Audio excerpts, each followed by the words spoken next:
right, guys. Today, it's Italian unification. So, thanks for watching. Let's learn about how the Italians almost unified themselves entirely by the year 1860. All right, so let's review 1848. Let's go all the way back to 1848 during the revolutions of 1848, in which Italy, their very first revolution of 1848 happened down south in Palermo, and the Italians have a whole bunch of revolutions in 1848. Remember, the most important things that happened up north in the Kingdom of Piedmont and Sardinia. And the king of Piedmont was this man, Charles Albert, who twice tried to unify the northern Italian states, and the Austrians twice knocked him back in his place. The second time in 1849, he relinquished his throne. He abdicated and stepped down. Boo-hoo, I couldn't do it. Maybe my son can. So here comes King Victor Emmanuel II of Piedmont and Sardinia, and he has dreams that he can unify the Italian peninsula.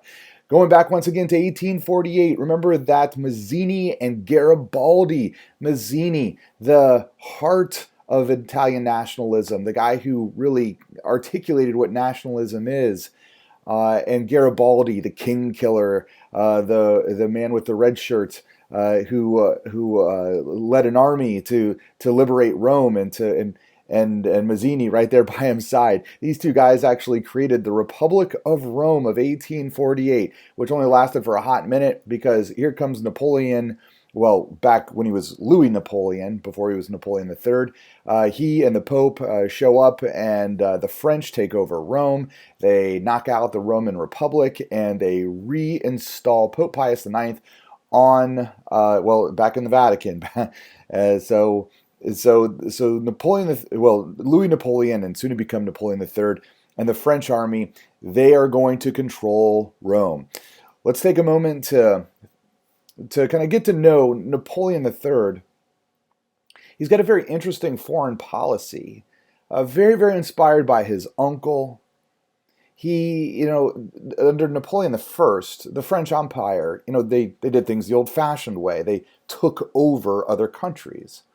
But it's a new era now, the middle of the 19th century, and Napoleon III thinks a little bit more creatively about how to, quote-unquote, take over Europe like his uncle did. And he doesn't have these dreams of taking the French army, building it up, and invading all of Europe, and setting up particular kingdoms with his relatives and on thrones in various areas like his uncle did. But instead, he has this idea that the French are going to be the good guys of Europe. They're going to help the people of Europe to rise up and to create their own nations. And the French are going to seemingly selflessly do this. And that's sort of his dream. So the Italians, and some of the northern Italians, they want to free themselves from the Austrians.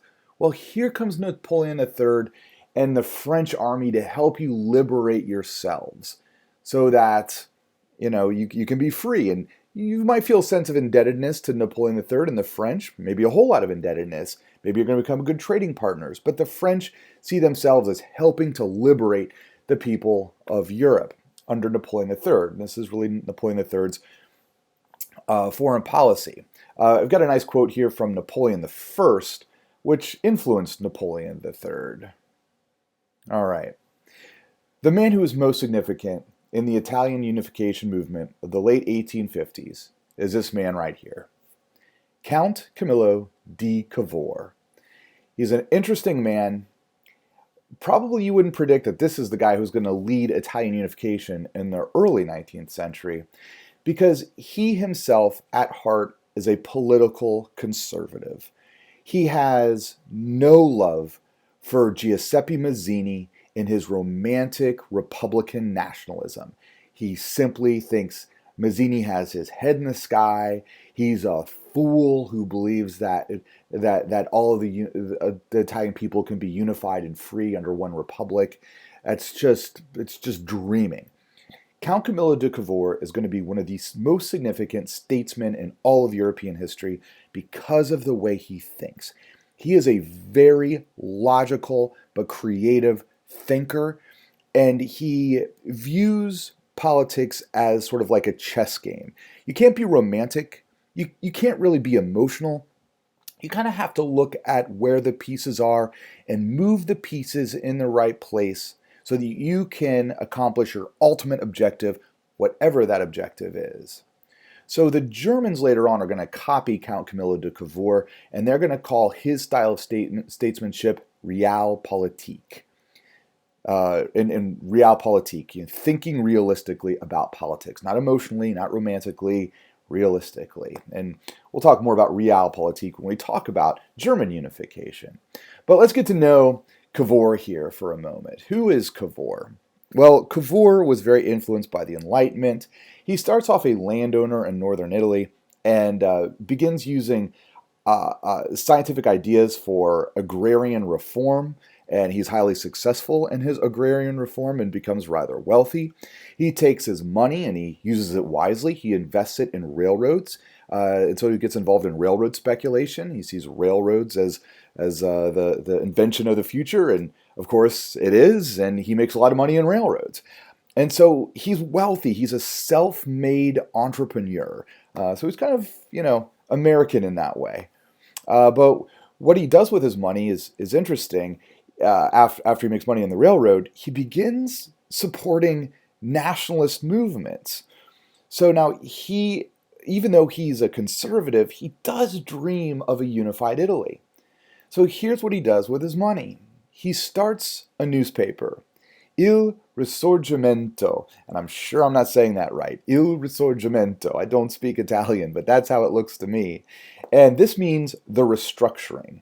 What you're looking at here is a nationalist newspaper. So the people who actually support the idea of Italian nationalism and a unified Italy, in other words, the people who would support Mazzini, they read this newspaper.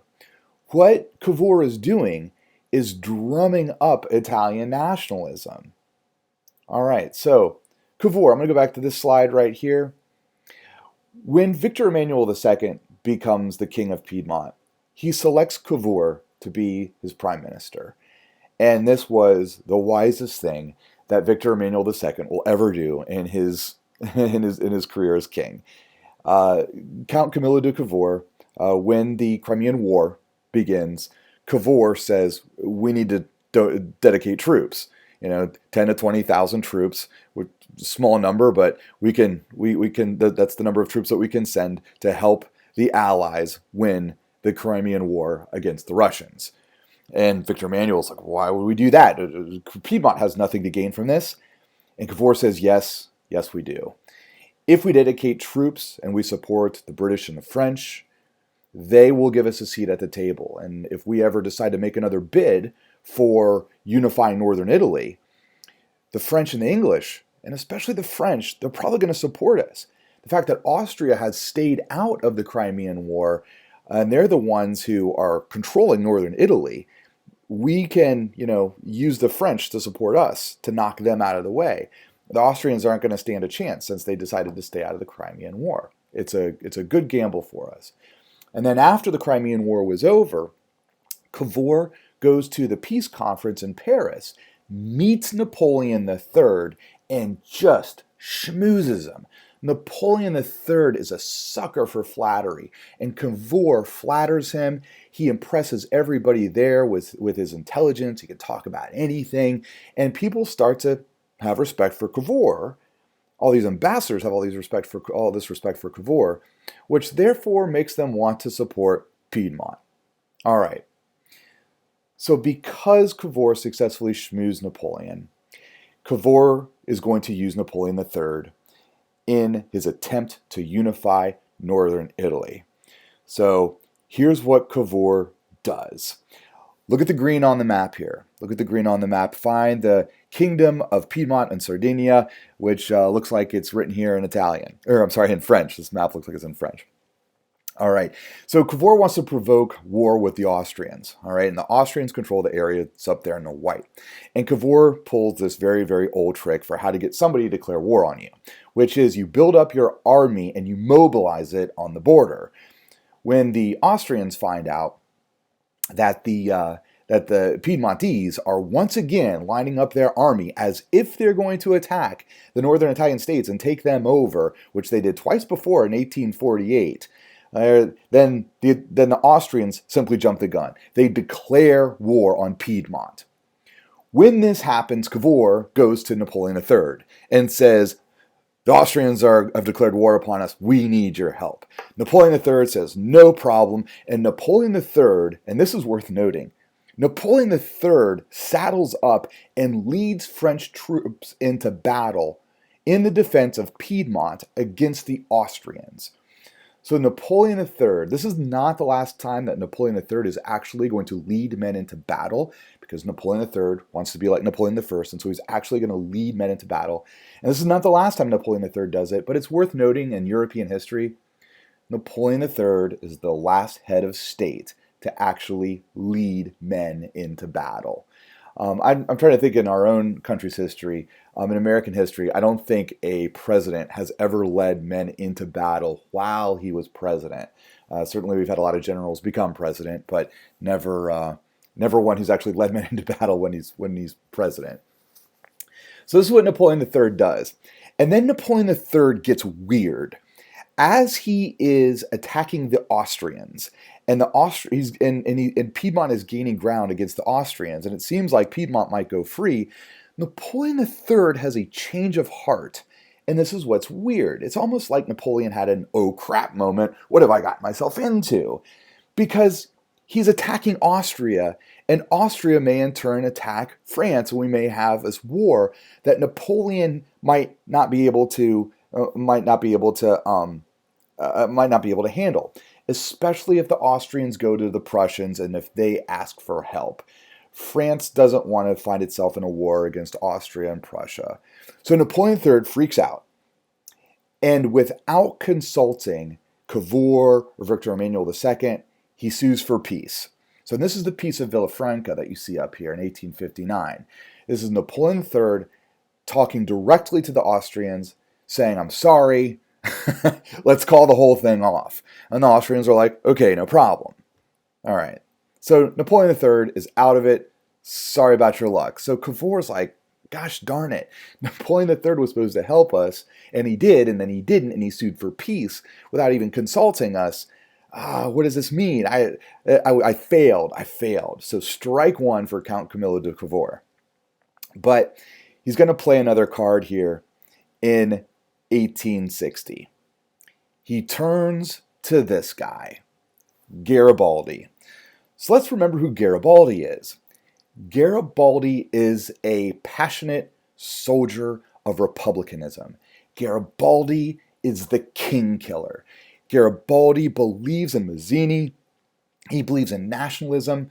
He believes in sort of this masculine republicanism where if only all the people, all the men who are, not royalty or aristocracy would get swords and form an army and rise up, then we'd have this great rising up of peoples, just like we pretty much did in 1848. We'd kill the kings and we'd establish republican nationalist governments all over Europe. This is Garibaldi's dream. Real men rise up, get a sword, kill some aristocracy, kill the kings. And of course, he's got some followers, and these people will eventually be known as the Red Shirts. So what Cavour is going to do is use Garibaldi. He summons Garibaldi to Piedmont, and he tells Garibaldi, you get the men, I'll provide you with the weapons. Whatever you need, I will provide it. Now, think about this.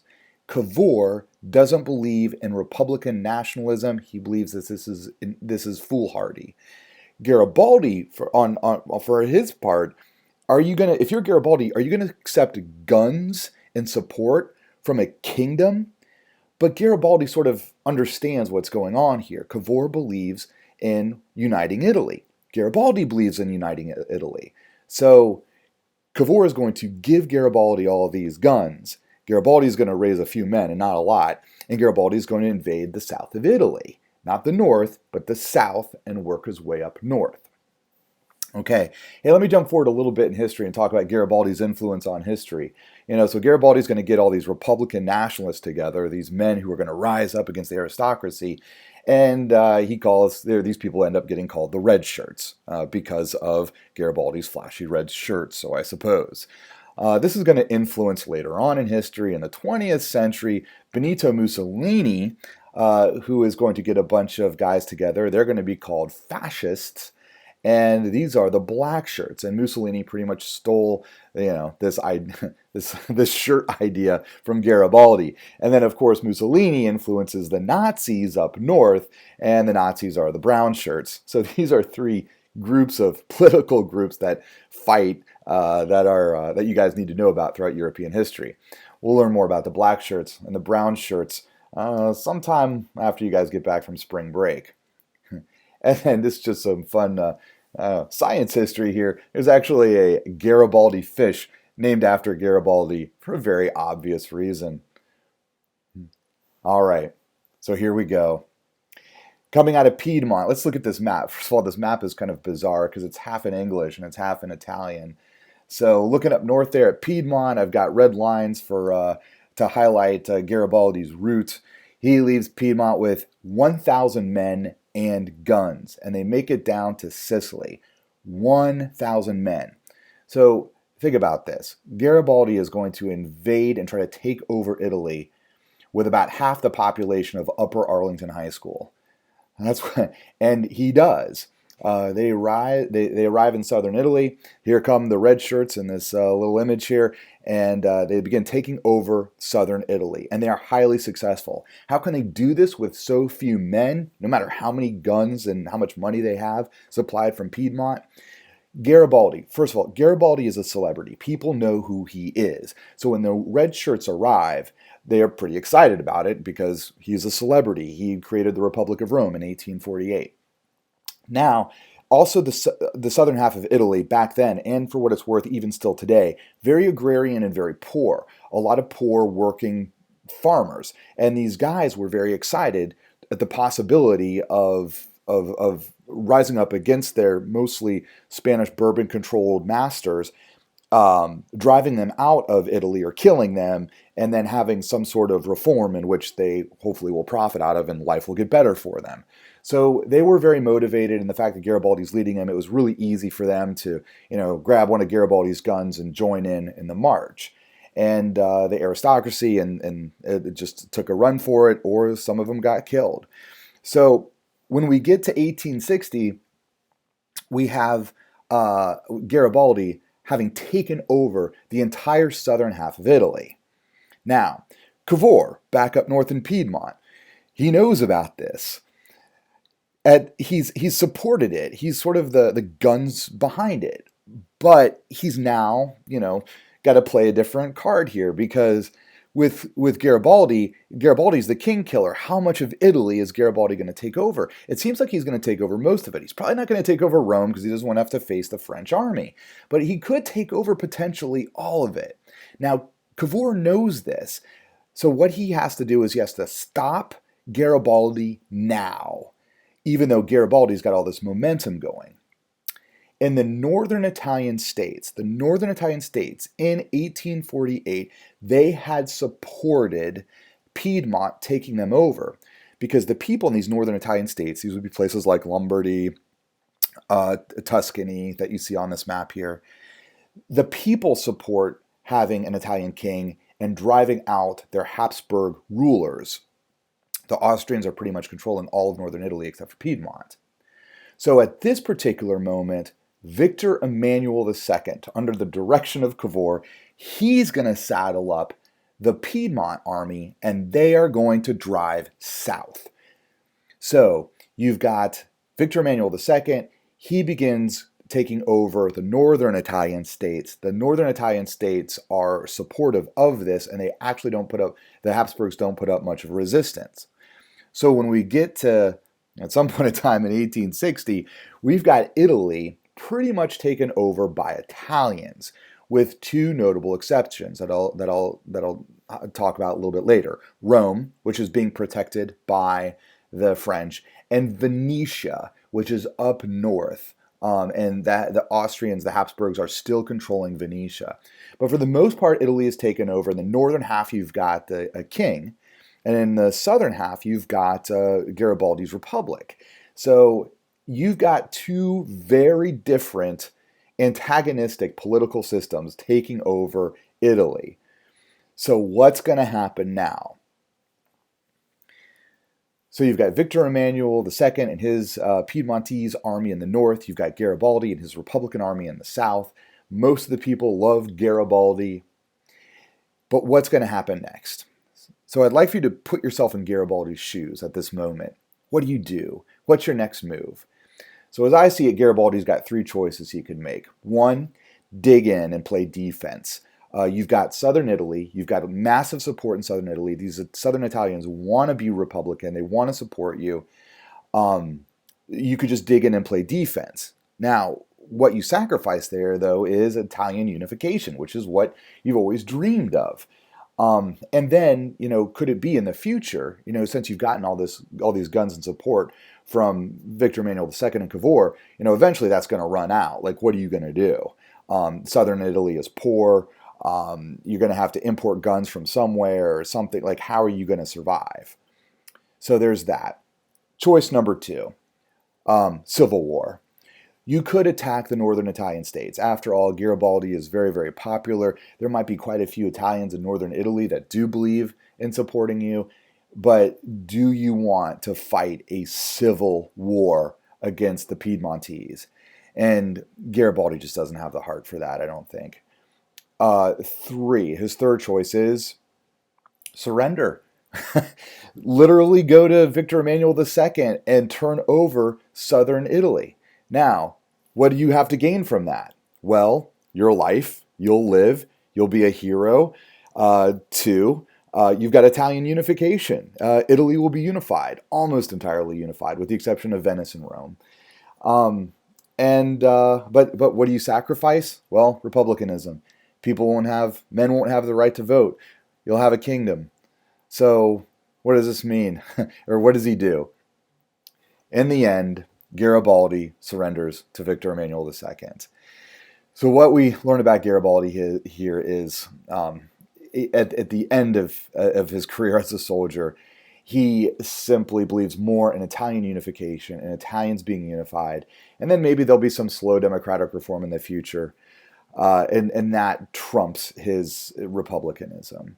So Garibaldi meets with Victor Emmanuel II in central Italy, and he turns over the south of Italy to Victor Emmanuel II, and Italy is almost entirely unified. It is important to know back then, and even still today, the northern part of Italy is where the industry is, where the commerce is, and where the money is. In the south, you've got a lot of poverty, you've got a lot of rural areas. Southern Italy is culturally considered to be a little bit more backwards than the industrial north. And southern Italy is where there's a lot of corruption and there's a lot of bribery. Historians, if they're critical of Cavour, this is the one thing they're critical about. How come you couldn't get the Italians to sort of all reform to become this modern, industrialized country that you dreamed of? Why didn't you deal more with the South? And that's a good criticism. The two parts of Italy that do not get unified. In the north, Venetia, which is under Austrian control. In the south, or I'm sorry, not in the south, but in Rome, you've got Pope Pius IX propped up by Napoleon III. But aside from this, these two regions that won't get unified until 1870 for very different reasons, you've got all of Italy unified. So, who are the leaders of Italian unification? These three fellas. And in Italy today, when they think about their founding fathers, this is who they think of. You've got Mazzini, the father of nationalism, and he's considered to be the heart of Italy because he instilled all this nationalist pride in Italians. In the middle, you've got Count Camillo de Cavour. He's the brains behind Italian unification. And then Giuseppe Garibaldi with his red shirt. He's the arms of Italy. He's the muscle. But in my opinion, this is the guy who really did it. Cavour is a different type of statesman. He believes that you should consider what your final objective is, what do you want to accomplish in life, and then remove emotion out of it and just look at life, or in his case, politics, as a game of chess. Where do you move your pieces to get your opponent to move their pieces in a particular way so you can move your pieces in a particular way to ultimately triumph against your opponent? This type of thinking is brilliant. We haven't seen anything like it before in European history, and it certainly is going to influence another group of people who want to unify, the Germans. But it's just worth noting that the Italians did it first and then the Germans copied them. Arguably, the Germans were a little bit more successful in their unification, but the German chancellor, so in other words, I'm sorry, I should start off the Prussian chancellor, which is the prime minister of Prussia, Otto von Bismarck. He is going to take what Cavour did and he's going to do it in his own way to unify the German states under Prussian rule. And we'll talk about that later. But this is it. Italian unification. The Italians are unified almost, except for two places that you should know. Count Camillo de Cavour and Italian unification. I'm done, guys. Have a great day.